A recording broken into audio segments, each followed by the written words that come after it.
आज बड़े ही सौभाग्य का विषय है कि हम एक पावन पवित्र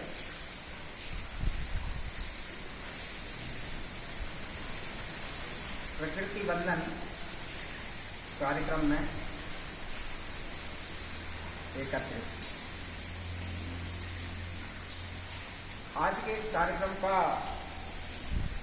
बहुत ही आध्यात्मिक, वैज्ञानिक और व्यवहारिक महत्व है, क्योंकि हम सनातन संस्कृति में विश्वास और व्यवहार करने वाले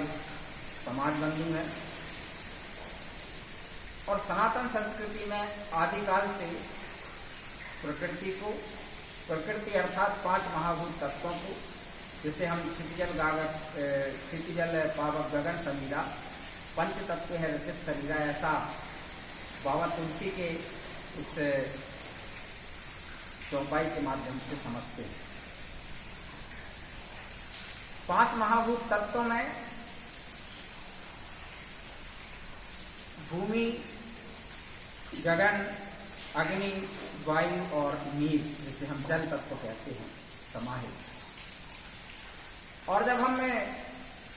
वैज्ञानिक दृष्टिकोण से बात करते हैं तो संसार के समस्त प्राणियों का जो प्रादुर्भाव है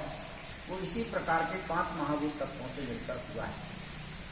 इसलिए इन 5 महाभूत तत्वों के प्रति सहज स्वाभाविक श्रद्धा, सहज स्वाभाविक संबंध, अन्योन्याश्रित संबंध जिसे हम कहते हैं, वह इन 5 महाभूत तत्वों में आपस में रहते हैं। और इसी के कारण से यह एको हम द्वितीयो नास्ति अहम ब्रह्मास्मि, ये सारा ब्रह्मांड एक नजर आता है, क्योंकि इस ब्रह्मांड की उत्पत्ति भी 5 महाभूत तत्वों से हुई है और उन्हीं 5 महाभूत तत्वों से मिलकर हमारे इस चर अचर प्राणियों के प्रादुर्भाव में भी आधारभूत तत्वों की महत्वपूर्ण भूमिका में प्रकृति का मूल स्थान है। प्रकृति को जब हम विश्लेषित करते हैं तो प्रकृति का संबंध भगवान से जुड़ता है,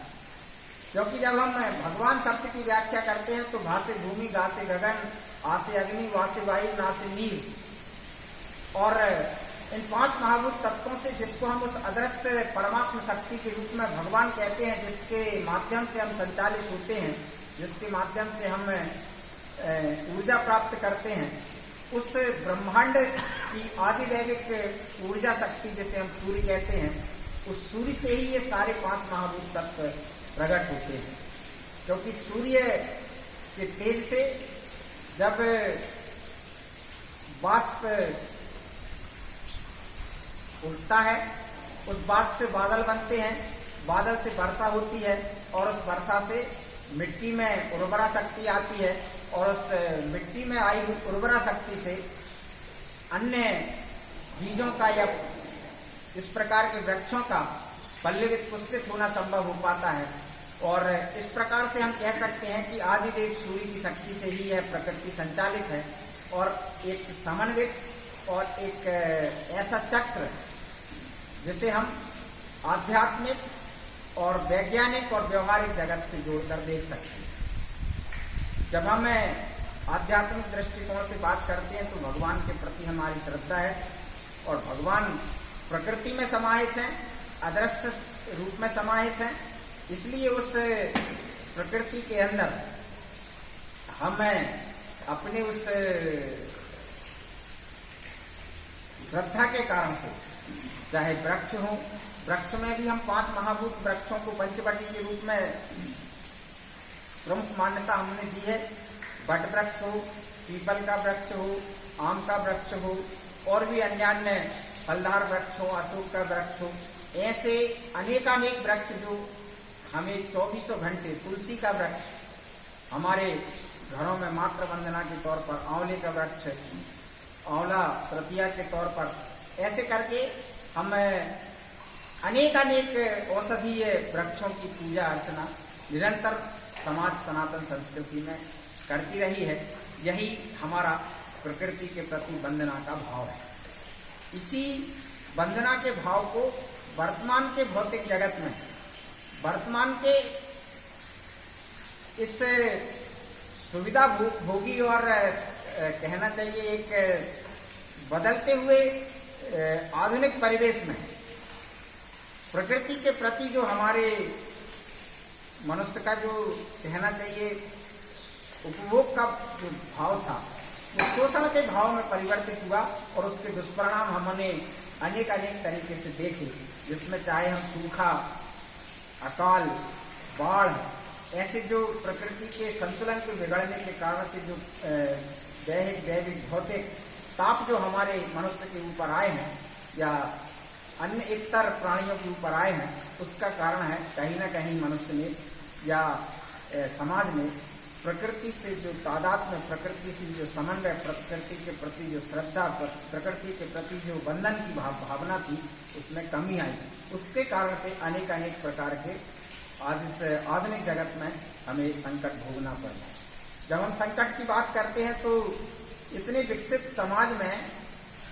दिल्ली जैसे भारत देश की राजधानी के अंदर ऑर्डिवन लागू होकर एक पर्यावरण शुद्धि के लिए एक छोटा सा प्रयास किया जाता है, परंतु आपने देखा होगा जैसे ही हमने प्रकृति आधारित जीवन जीना शुरू किया, एक ईश्वरीय प्रकोप कहें, एक कोरोना रूपी महामारी आई, जिसके कारण से मनुष्य ने अपनी जो जैविक दिनचर्याएं हैं उनको सीमित किया और प्रकृति से जब सीधा संबंध, प्रकृति से बहुत ज्यादा शोषण और दोहन ना करके कुछ कालखंड महीनों 2 महीनों का हमने बिताया, उसमें हमने देखा कि एक से एक समाचार पत्रों के माध्यम से, अन्य वीडियो, सोशल मीडिया के माध्यम से हमने देखा कि प्रकृति के सुंदर सुंदर दृश्य, गंगा पवित्र हो गई, आपकी नर्मदा और अन्य छोटी छोटी नदियों के जल प्रवाह में पवित्रता और निर्मलता और शीतलता आ गई। ये क्या है? कहीं ना कहीं मनुष्य के प्रकृति के प्रति जो एक गतिविधियों में परिवर्तन आया था, उसके कारण से प्रकृति दूषित हुई थी। आज हम प्रकृति, कोरोना काल में एक बहुत बड़ी बात ये हमें सीखने को मिली है कि हमने प्रकृति के से जुड़ने का प्रयास किया और प्रकृति से जुड़ने के कारण पर्यावरण में पर्याप्त वर्षा आज हो रही है, पर्याप्त वृक्षों का संरक्षण करने की हम सब के प्रति मन में भावना जगी है। इसी सब भावना को लेकर हम चाहेंगे कि आज के दिन को एक संकल्प के तौर पर हम लें और इसी संकल्प से समाज प्रेरित हो और समाज वृक्षों का, जल का, वायु का और प्रकृति आधारित प्राणी जिसे हम कहते हैं गौ, गाय को भी हम प्रकृति के सीधे सानिध्य में संरक्षण दें, अपने घरों में गाय को रखें। गाय से पंचगव्य प्राप्त होता है और पंचगव्य प्रकृति से ही बनता है, क्योंकि प्रकृति के अंदर जो घास, जो चारा और अन्य प्रकार के जो प्रकृति उत्पाद रहते हैं उनका गाय उपयोग करती है, जिसके कारण से हमें पंचगव्य की प्राप्ति होती है। पंचगव्य से मनुष्य का शरीर बहुत निरोगी बनता है और निरोगी रहने के कारण से हम गौ आधारित कृषि